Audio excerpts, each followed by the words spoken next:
Okay, I guess we are live. So if my audio and video both are okay, then just let me know in the comment section.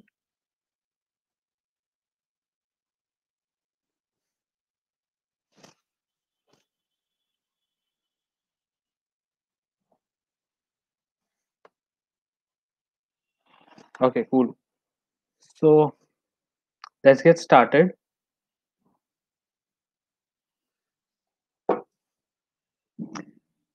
Hello, everybody, and welcome to Android Study Jam Day 1.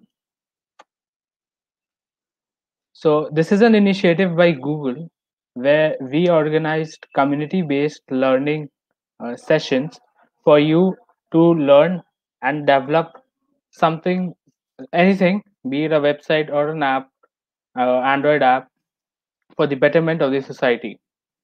So, welcome to session 1 of Android Study Jams. We chose the new to programming track because DSC and the CC have had polls on almost all their communication platforms, and new to programming track won with a clear majority. So, here we are with the new to programming track. So, in case you've not attended any study jam before, you might be wondering what exactly is an Android study jam, right? So, Android study jams are community organized study groups for people to learn how to build Android apps using an online training course. And this course has been developed by the official team of Android at Google. And the main motive behind this study jam is to prepare you for Solution Challenge 2021 so that you develop applications that will bring about a positive change in the society and will benefit the society in any ways, right? So the prerequisites of this course: basic computer literacy, basic math skills, computer and headphones, internet connection, and the last one is optional: an Android device and a USB cable. So just in case you don't have an Android device, don't worry. Later we'll know how you can set it up on your system, be it a laptop or a PC. Now let's come to the learning objectives. You'll be building your first Android app, set up Android Studio, which is the official tool to build Android apps on your computer. You learn the basics of Kotlin programming language and discover some additional resources to continue learning. So this will be the landing page of the course. I'll give you the link later, right? The Android Basics in Kotlin, and this course has 2 units. Let's have a look at unit 1. And as you can see, we have further few subunits, and each subunit has some amazing activities for you. Yeah. So as I said, each subunit has some amazing activities for you. These activities are called pathways, and they comprise of either interactive videos or code labs. So you have to complete the pathways here, and once you complete them, you have to take a quiz. And if you pass this quiz, you'll be able to earn virtual badges which you can showcase on your developer's profile, which is amazing, right? So what do we have for you today? Kotlin Basics. We'll be setting up Android Studio. We'll make a birthday card app. And last, my favorite, we'll celebrate. Now let's come to Kotlin Basics. And just in case you're wondering why I'm the one who's going on with this session, I'm Ayush Singh, a third year undergraduate from Netaji Subhash Engineering College, IT department, and I'll be your facilitator for this program. So let's go with Kotlin Basics. We'll know what is Kotlin Playground. You'll write your first Kotlin code, and we'll discuss about variables, data types, conditions, arrays, functions, and classes. So here we'll be playing with Kotlin codes, right? And the place where we'll play with these codes is Kotlin Playground. I hope the link to go to Kotlin Playground is visible on your screen. If not, don't worry, we leave all the useful links in the description of this video. So once you open Kotlin Playground, you'll have preset code available there. You can just delete that, and and you can go on typing these particular lines, right? You can do it either now, or you can do it maybe later and refer to this video, right? So here we see fun main, then curly braces, and then inside these braces we have something, right? So in Kotlin, anything that you write inside these curly braces will be executed. Anything outside these curly braces will not be executed, because on execution, this particular main function is searched, right? And everything that's in the body of the main function is executed. And this is the fun keyword which we use to initialize a function, right? So we have set of uh, codes. Let's have a look at it. Val a colon int equals to 10. Here val keyword is used to initialize a variable followed by the variable name. Here it's a, then a colon followed by the data type, then equals to, and then the value you want to store, right? So what are variables? Variables are some sort of containers where you can store values. Now these values have been categorized into integer, string, double, and boolean. Integer values are going to hold numbers such as 1, 2, 3, 4, some sort of like that. And strings is a collection of characters enclosed by quotation marks. Then we have double, which stores decimal values, and boolean, which stores either a true value or a false value. So these are the basic data types that you should know. And I have also discussed about the val keyword. So here it is. Now let's go to printing it. Now to print anything on the console, you have to use the print keyword, and then you have inside these parentheses you have to uh, pass the variable name as an argument in order to print the value of that variable. Here, as you can see, I have written print a, print b, print c, and print d. So here the values of these particular variables will be printed. If you run this code, you will get this as the output. But this looks a bit weird, right? It executed perfectly. What's happening that everything is printed on the same line, right? As in 10 for A, Android for B, 20.0 for C, and true for D. So in order to print these in separate lines, what you have to do, you have to use the println keyword, right? What println does is it moves the cursor of the console on a new line after printing the value of the variable which has been passed as an argument. So println A will print the value of A and then move the cursor of the console to a new line, and then the value of B will be printed, and so on. So if you print this, we get 10, Android, 20.0, and true in 4 separate lines. And please notice that I have not written println for D, but still we got true in a new line. That's because on printing the value of C, as we have used println here, the cursor of the console moved to a new line. So while using variables, you might want to change the value of a particular variable at any instance of time, right? So for that, all you have to do is you have to use the variable name followed by equal to, and then the new value you want to put it. Here the previous value was 10 and I change it to 12. Oh, just a second. Yeah.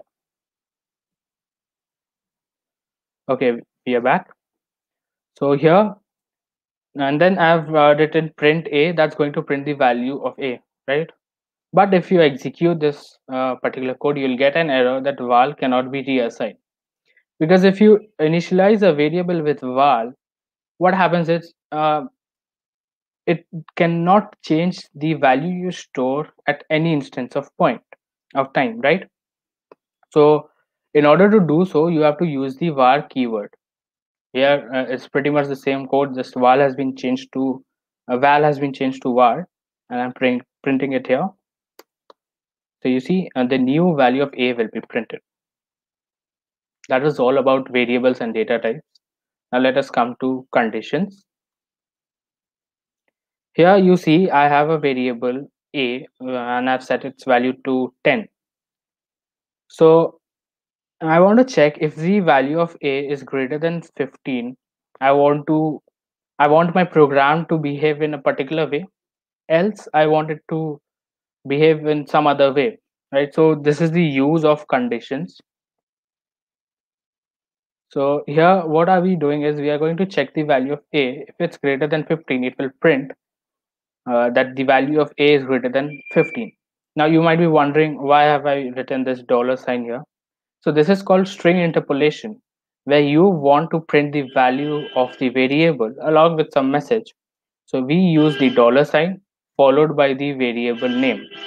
Okay. So here is the value of a greater than 15? No, it's not.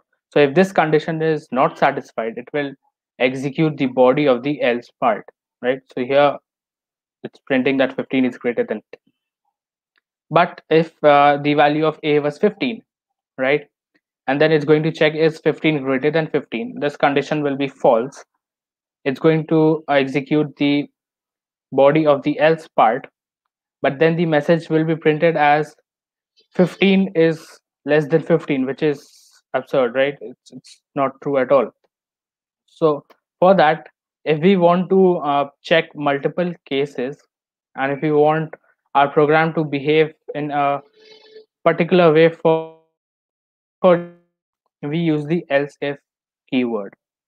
What we doing here is that if the value of a is 15, it's going to print that 15 equals to 15, right? So that's how it works. If statements, it's going to check the condition in this parentheses. If it satisfies, it's going to print the body of the if statement. If it satisfies the condition of the else if part, it's going to print the body of the else if part. And if both of these conditions, or you can even add n number of else if statements, that's up to you. But if all the if and the else if statements are not satisfied, then the body of the else part will be printed. Here, as the value of a was 15, we got 15 is equal to 15. Moving on.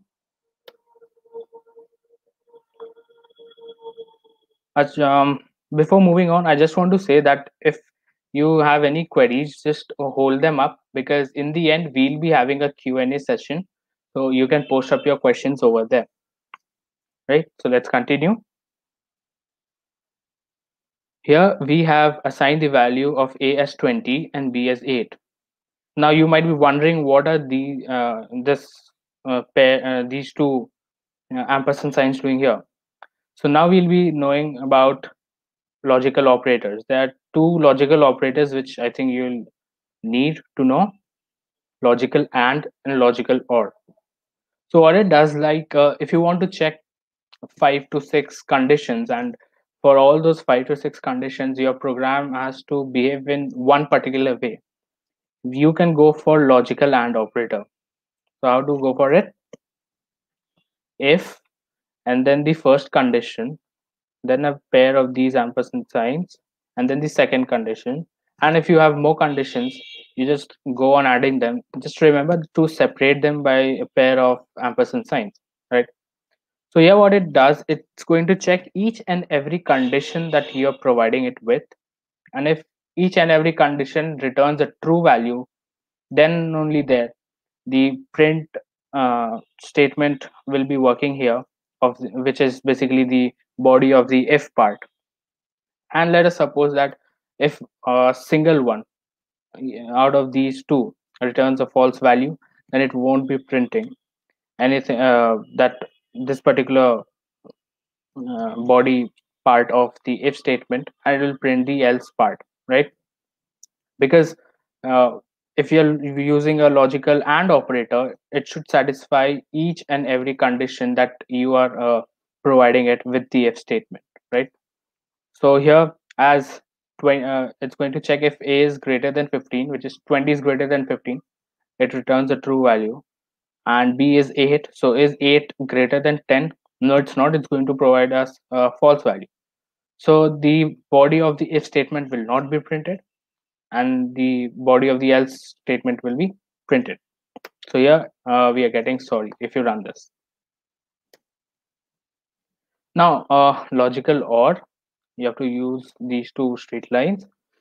What it happens, like if you're providing conditions here, and out of these conditions, if even a single one returns a true value, then immediately the body of the if statement will be executed, right? Again, let's see over here, a is 20 and b is 8, right? So if the value is of 8 greater than 15, 20 is greater than 15, right? So it won't check the rest values, because out of all these, at least one has returned a true value. So we get print awesome here. Cool. Now let's move on to the when keyword. It's more or less like the switch case which you've used in C programming language. So here we have assigned the value of a as 20 and b as 8, and operation is a string that's going to hold this particular asterisk sign symbol, right? Now we use the when keyword, and in this parentheses we pass the variable name as an argument, and then we give it a curly braces, pair of curly braces, and then the body of the when statement continues. So here, as you can see, I have individually specified this plus sign, this minus sign, and this asterisk sign. So what it will do, it will match the value of this uh, particular of the variable which you are passing in as an argument with this value, right? So here I've passed operation, so the value of operation will be matched with the value which I've provided here, right? And if it matches exactly is the same, everything that will be written after this arrow of the particular case it has been matched with will be executed. Here, as you can see, we have the asterisk sign, so it's not matching with this plus one, not this minus one, but with this asterisk one, the values are same. So everything that's after this particular arrow will be printed, and here it's going to print the product of these two numbers, 20 and 8, which is 160. Similarly, here I've given the subtraction sign. So we have this subtraction sign individually mentioned. So what it'll do, it will first check if the values match. If it's matched, then it will print or execute everything that's in the same line with this arrow. Here it will subtract b from a, and here I have a addition sign, so we'll get the sum of the two numbers, which is 28. But what if you provide a value which has not been individually mentioned, right? So then it will go to the else part, and everything will be executed after the arrow of the else statement. Here, as I have given a division sign, is going to print invalid operation. Coming to loops. Now, the first loop which we'll be going for is the for loop. But before that, you might ask yourself, why go for loops? Like suppose I want to print a particular symbol n number of times, right? Over here it's 5 times. So what I can do is I can initialize a variable with this particular value, and I can go on writing this print statement 5 times, and then the this particular symbol will be printed 5 times. But what if I want to go it for 500 times? That's where loops come into play. I'm not going to type print I 500 times. What I'm going to do, I'll use the for keyword followed by parentheses. And here I've initialized a variable I. You need not go for initializing it in a different line. You can initialize this in this parentheses of the for statement. Then use the in keyword and then the range, right? For the range, you have to mention the lower limit and the upper limit. And then in between these two limits, you have to go and write these two dots, right? So your loop will run uh, this many times, including the limits here. So as I've set the limit from 1 to 5, our program will run 5 times. So it's going to print this particular symbol 5 times. Cool. Now you can use this for loops for printing numbers in sequential order. Let's say I want to print numbers from 1 to 5. I can go for this. If you print this code, numbers from 1 to 5 will be printed. But what if I want to print it in reverse order? You have to use the down to keyword, right? So it goes like the variable in, as in the range, the upper limit, and then down to, and then the lower limit, and then go on printing the value of I. So what down to does, it reverses the range, right? So now let's move on. Let's if you want to skip steps in a regular interval, what you can do is you can use the step keyword and followed by the number of steps you want to skip. So here, as previously we've printed from 5 to 1, here we can see that 5, 3 and 1 is being printed because it is skipping 2 steps. Moving on, let's come to while loop. Here, as you can see, I have initialized a variable a as 10. Then I have used the while keyword, and in this parentheses, I have mentioned a terminating condition, right? And then the curly braces, which is the body of the while statement. And then I want to print the number, the square of the number a. And then I have to decrement it. So here, please take note that while you're using for loop, you don't have to increment or decrement. Like if you want to decrement, you have to mention it separately. But the counter, it will increment itself automatically.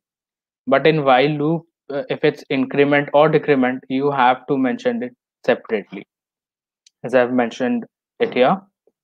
So if you run this, as you can see, the squares of the number from 10 to 1 is being printed, and after 1 it stopped because the value of a was 10. So on decrementing, it became 9, 8, 7, 6, 5, 4, 3, 2, 1. And then after that, when it decremented to 0, this particular condition returned a false value. So then and there, it will come out of the while loop and your program will stop. Now let's come to do while loop. And before that, let me just tell you the difference between while and do while loop. In while loop, we first check the condition, the terminating condition, right? But in do while loop, first we go on performing the logic of the program and then we check the terminating condition. As here you can see, I have initialized a variable number with 6 and a factorial with 1. So I have to use the do keyword followed by a pair of these curly braces. That will be the body of the do statement, and then the logic. Right here, I want to print the number of the factorial of a particular number. So this is the logic, and I'm decrementing it in the do the body of the do statement. And then I'm checking with the while keyword whether we have reached the terminating condition or not, right? So if I print this, you will get the factorial of 6, which is 720. So that was the difference between do while and while loop. Now let's come to arrays. As of now, we've been storing values in a particular variable, and the data type of that variable was just one, right? It was like var a equals to 10, right? Let's suppose you want to go for var a equals to 10, then a string, then a decimal value. So here's when arrays come into play. Now, how to initialize arrays? Again, you have to use the var keyword followed by the variable name, and then you have to use the list of keyword. This is very important. And then in these parentheses, you have to mention the elements you want to store separated by commas, right? And the index numbering of array start with 0. That's why you see I've printed boys 1 and printed Suresh, and I've printed boys 0, it printed Ramesh. So the counting starts from 0, 1, 2, and so on. Let's say you want to access the elements of the array individually. So in that case, you have to use the for loop. Here, as you can see, I've used for I in boys as in this list, and then I'm printing I. So you can go and do any operation with each and every element you like to. So here it's printing the elements individual. Now let's come to functions. As you can see in this code, uh, instead of fun just before this main keyword, I have also used fun with this add keyword, right? So I think it's clear now that to initialize a function, you need to type in this fun keyword, right? And now, why do we need functions? Functions come into play when you want to perform a particular logic n number of times, and then you're too lazy to write the entire code, right? So let's see over here. I have var sum and then add 3 comma 5. So what's happening? I have a function named add, right? And in these parentheses, you have to go and mention the variable name as an argument and its data type, right? So a and b have passed in here, and the data type has been individually mentioned as integer types, right? And then you need to specify the return type of this function. Like this function will return a value, so you need to mention the data type of the value, followed by the curly braces, which will be the body of your function. Here I'm returning the sum of the arguments that has been passed. So this is called function calling, right? I'm calling the function add, and I'm passing the variables or the arguments as 3 and 5. So it will return the sum of these two numbers, which is 8, and the value 8 will be stored in sum. So as you can see, on printing sum, 8 has been printed. Similarly for sum 2, I have given different arguments. So it's printing the sum of 10 and 4, which is 14. And same goes for sum 3, 125 plus 15, which is 140. Now let's come to classes and objects. As of now, we've not used classes. We were only dealing with functions. Now let's know what are class and objects, right? So let's go with the example which I have right now. As you can see, I have the main function here, and inside that I have initialized a variable my bike, and then I have written motorcycle followed by a parentheses, right? So what exactly it is? I have specifically mentioned a class motorcycle, right? So for that you need to go for the class keyword, the name of the class, followed by the parentheses, and then any variable which you mention inside a class is called the property of a class. Let's say we have var wheels equals to 2 and var seats equals to 2, right? So I think it's clear that a motorcycle is going to have 2 wheels and 2 seats, as this is the set of properties that I have mentioned. And any function that you write inside a class is called method, right? So I have written the function info over here that takes name, maker, color, and mileage as arguments. And what I'm printing is using string interpolation, the maker name, the color, and mileage. And please take a note that you can, if you want, you can change the values of this property that has been mentioned, right? Now I have not altered the values. I've just created an object of this class motorcycle, and for that you just need to mention the name of the class and then the parentheses. So I hope this line is clear as of now. We created an object my bike of the class motorcycle. So what happens is our object is a blueprint of class, right? So in simple words, what I'm saying is anything that's inside motorcycle now also belongs to my bike. Okay, now in order to access the property or the method of a class, what you have to do, you have to type in the object name, then dot, and then the method name or the property name. Here I have mentioned the method, and then I've passed in the arguments: bike 1, Honda, blue, and 50.0. So if I print it, what do we have? Bike 1 is made by Honda, color is blue, wheels 2, seats 2, and mileage is 50.0. You see, I haven't specified the property of wheels or seats to my bike, but I'm using the info method to my bike. So where did I get wheels and seats from? That's where I created an object or named my bike of the motorcycle class. So like for each and every bike, the wheels and seats are going to be two. So explicitly you don't have to mention it, right? That's the advantage of using classes and objects. As I was saying, if you want, you can change these values. I have changed the value or the property of wheels from 2 to 3 and seats from 2 to 4. This is hypothetical, but just for your understanding.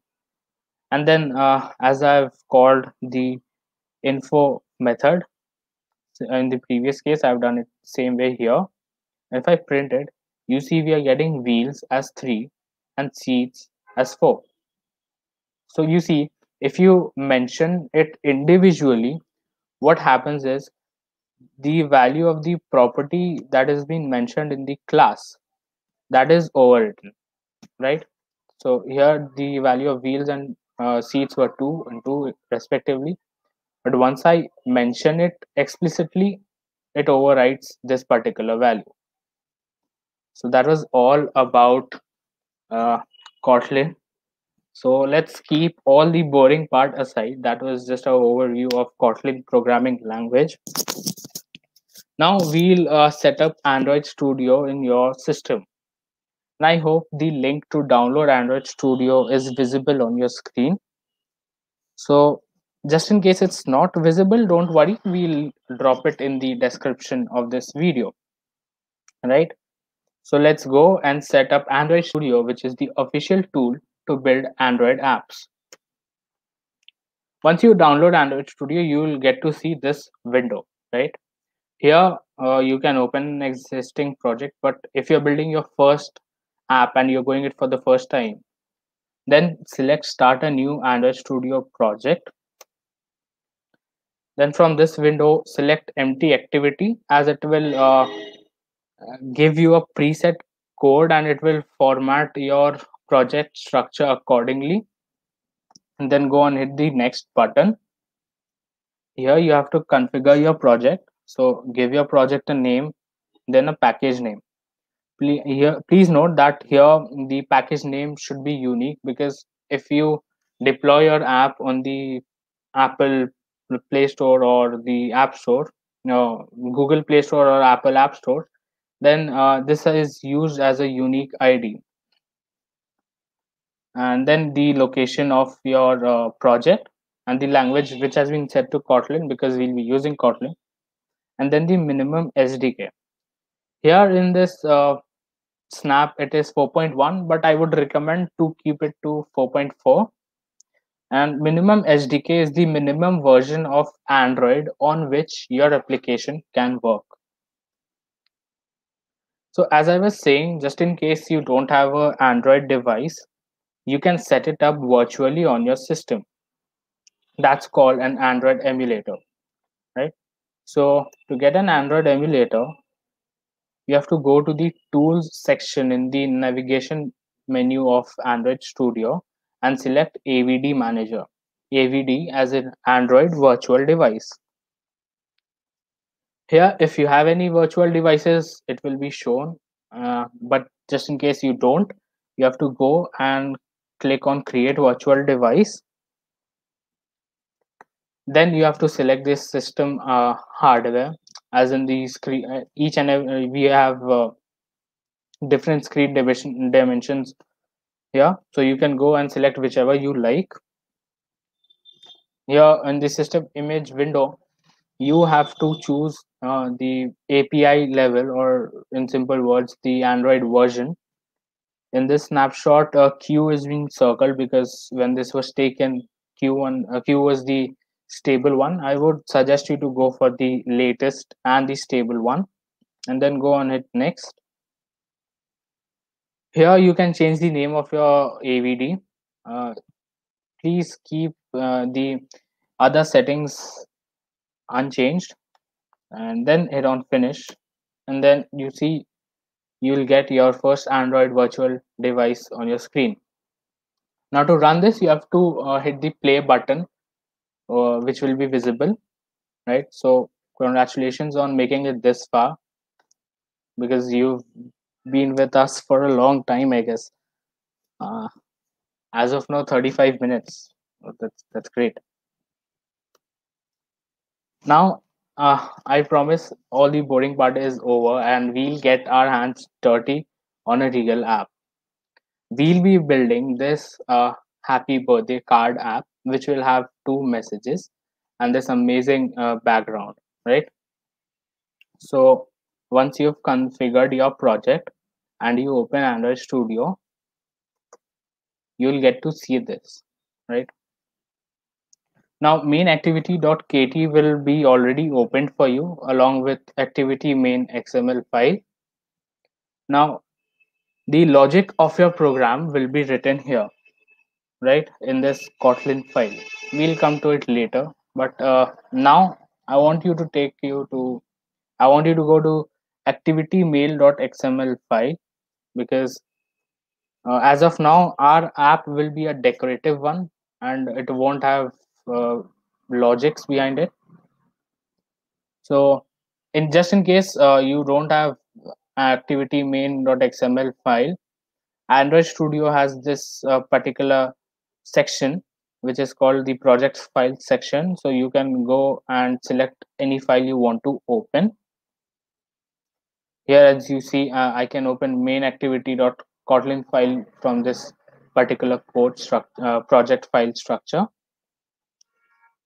And now, so this was the editor of your code, and here you will be basically designing your user interface. So if you need a button or a text or a image to be visible, so all those elements will be added from activity main.xml file. Yes, you need to know XML coding, but as of now it's okay if you don't. We'll cover it in the later sections. So here we have the palette that's going to have text views, button, image view, recycler view, and scroll views and all. These are the common views that we use. Now, just in case you're wondering what are views, anything visible on your app is a view, right? So here, as you can see, I've selected this particular text. It's a text view. So that's how we call elements visible on our screen in Android Studio. We call it a view. And now these views have a relationship with each other in terms of positions, right? So these views are contained in a particular container, and the container which we are going to uh, use is the constraint layout, right? So constraint layout, just consider it as the master container that's going to contain all the views, right? And here's the attribute section where you can change the properties of any view. So once you open it, here you will get the name of your project as the title of the app bar. And I think it won't be visible the first time, but if you want it up here, then you have to select this eye icon, which is the view option, and select show system UI from here. As of now, I don't want this text view to be here.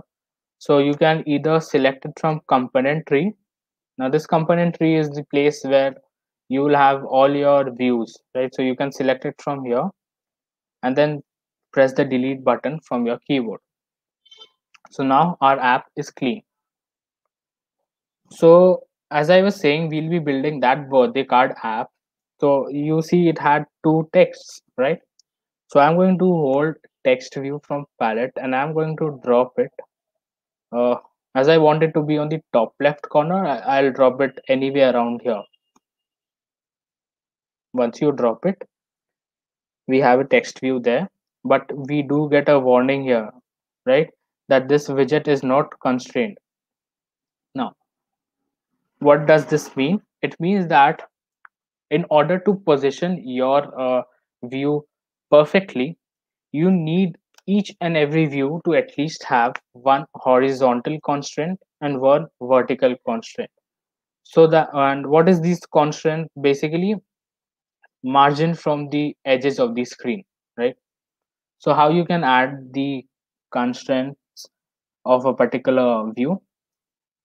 Under the attribute section, go to the layout section. Here we have constraint widget.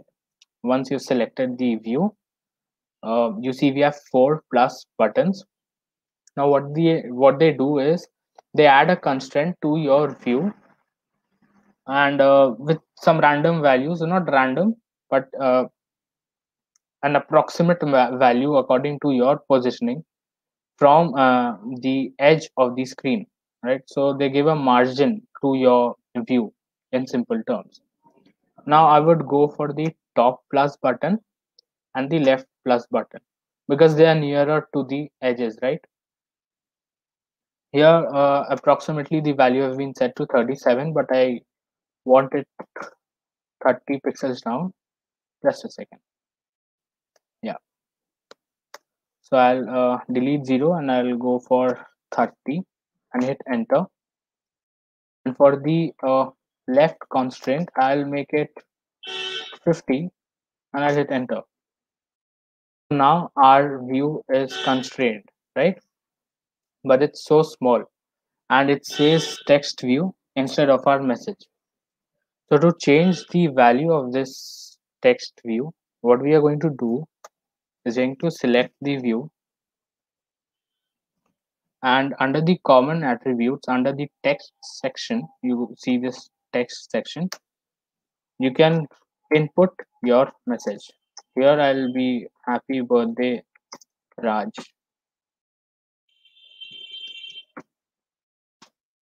I'll hit enter, right?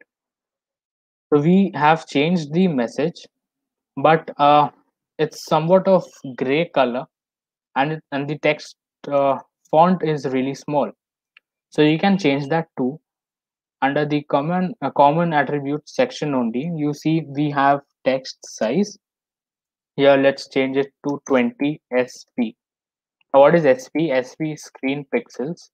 It's just a unit to um, maintain the font size, right?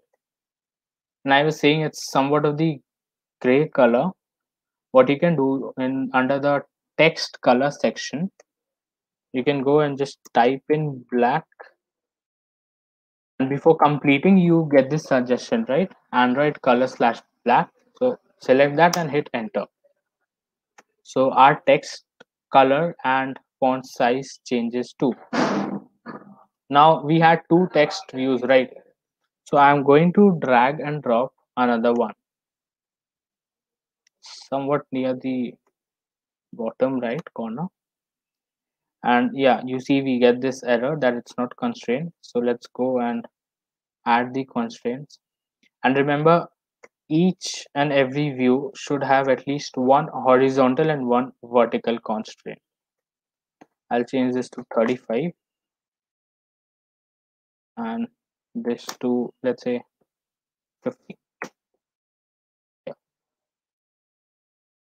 And now let's change the message from Ayush. The message has also been changed. You can either do it from declared attributes or common attributes. It's your choice.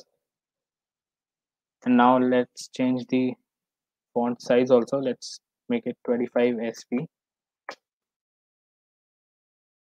and repeat the things for color.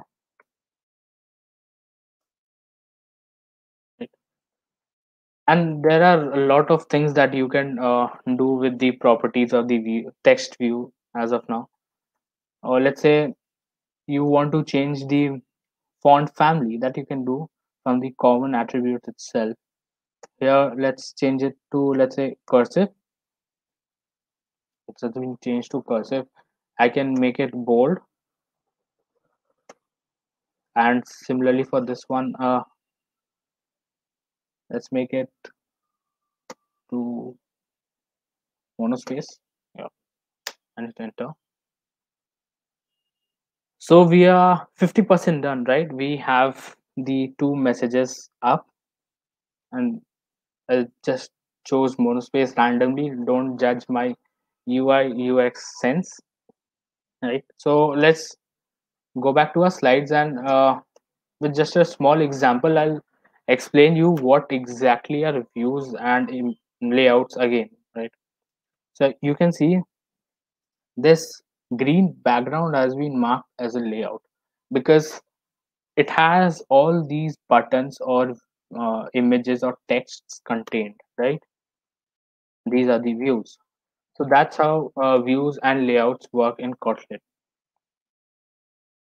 And you see we have a background also for our birthday card app, right? And here we have none. So for that, you need to add that particular image or any particular image that you want to use in your project. You need to go to your root directory, and then you have to go to app, src, main, res, and then drawable. Here, each and every image that you use in your project, it should be here in this particular section. Let's say I want a image here that should be,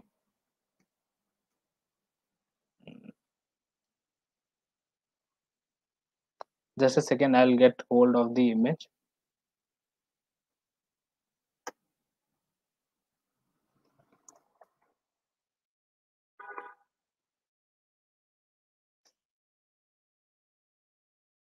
I'll copy it.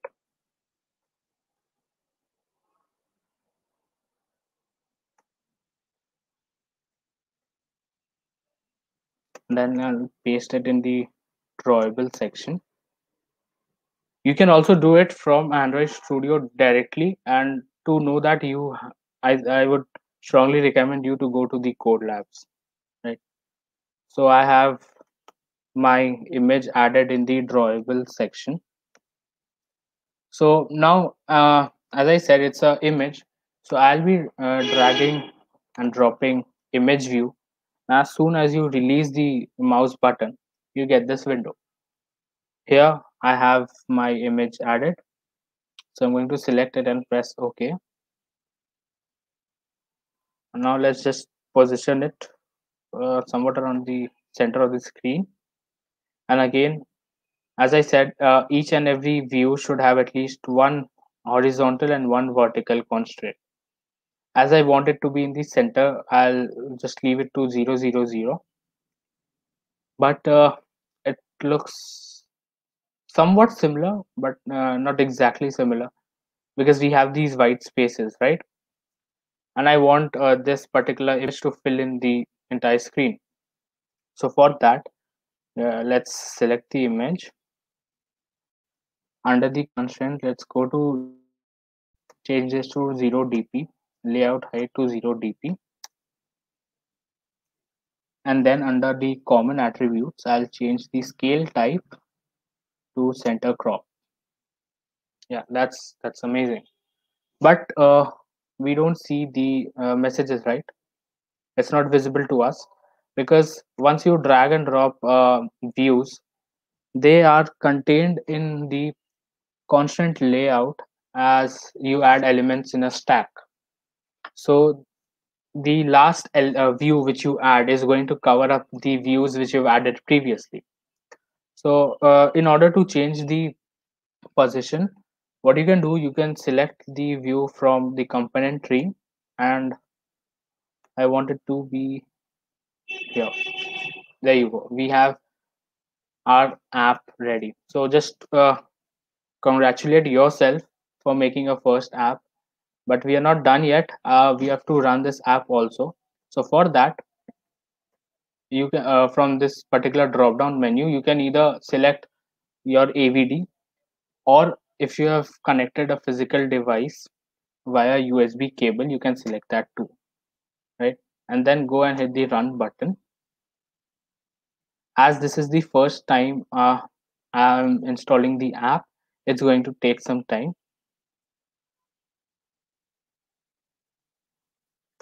In the meantime, let me just make some announcements that we've selected the new to programming track, right? But just in case you want to go for the prior to programming experience track, what you can obviously there are no restrictions, you can do it. And if you complete all the code labs that are there in the prior to programming track, I think there are 10 badges there. So if you claim all the 10 badges, you will get a chance to get a certificate from the official Android team, right? And whatever apps you build, if you send it to us, we'll forward to the Google team, and if they like it, your app will be showcased in their blogs or social media platforms, right? So I don't think you should let this opportunity go. And I think we can take up the questions now. So if you have any questions, just drop it down in the comment section.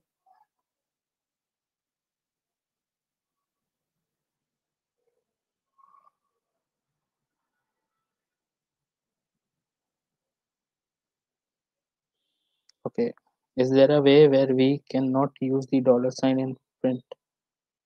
See, we use the dollar sign only when we want the value of a particular variable to be printed along with some message, right? So you go for that dollar sign followed by the variable name, and then uh, the message you want to print. So I think I have answered this. And let me just tell you that my app is running perfectly. As you can see here, I have mirrored my screen. This is not a emulator. So it's up here. Happy birthday, Raj, from Ayush. And exactly as you saw it in your activity main XML file, right? So I think now we can take up the next questions too. I'll just stop sharing my screen. Yeah. Any alternatives to Android Studio app? Because I have 4 GB RAM. Lucky where the app didn't work. Well, I also have a budget laptop, so I do face some difficulties. But I don't think there are any alternatives for Android Studio app. If you're building your application with Kotlin, otherwise you can go with Flutter. It's just that Android Studio is the official tool to build Android apps, so it's up to you.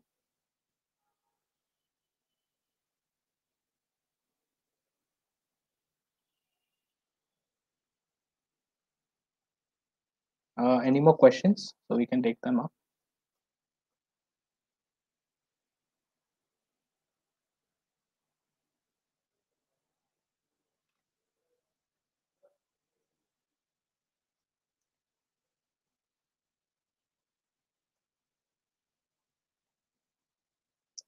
Also, if you're building any application, you can share it on your social media accounts and just mention us with hashtag Android Study Jams. So we'll come to know it, we'll come to know about it, and DSC and ECC might feature it on their blogs or communication platforms.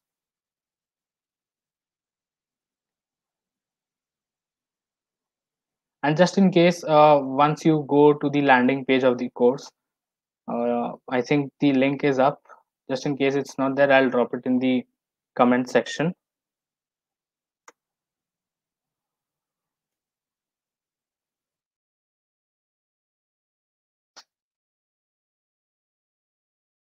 Yeah, once you go to this landing page, you have to select the new to programming track course, uh, and then the code labs will be there, as in you will get 2 units, and then you can go. Do we have any further questions? Okay, as of now we don't have, right? So go and complete the code labs, right? And let me just tell you that if you're not comfortable with the user interface over there, don't worry. DSC and ECC will drop a video tomorrow that will ideally walk you through the code labs. So just refer to it if you need it.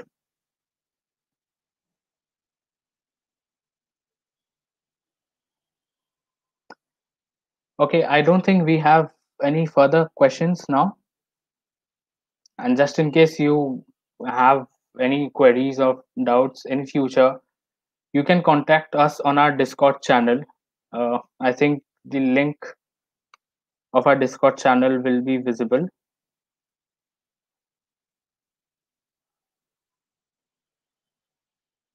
Yeah.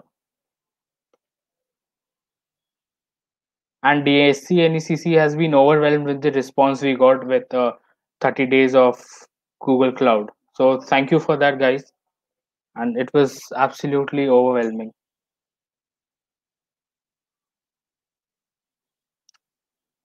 Yeah. And please note that you need to complete the prior to programming track code labs before 25th Jan if you want to get the certificates.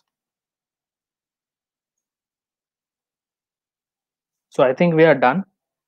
And thank you so much for joining in today. See you next time. Until then, happy learning.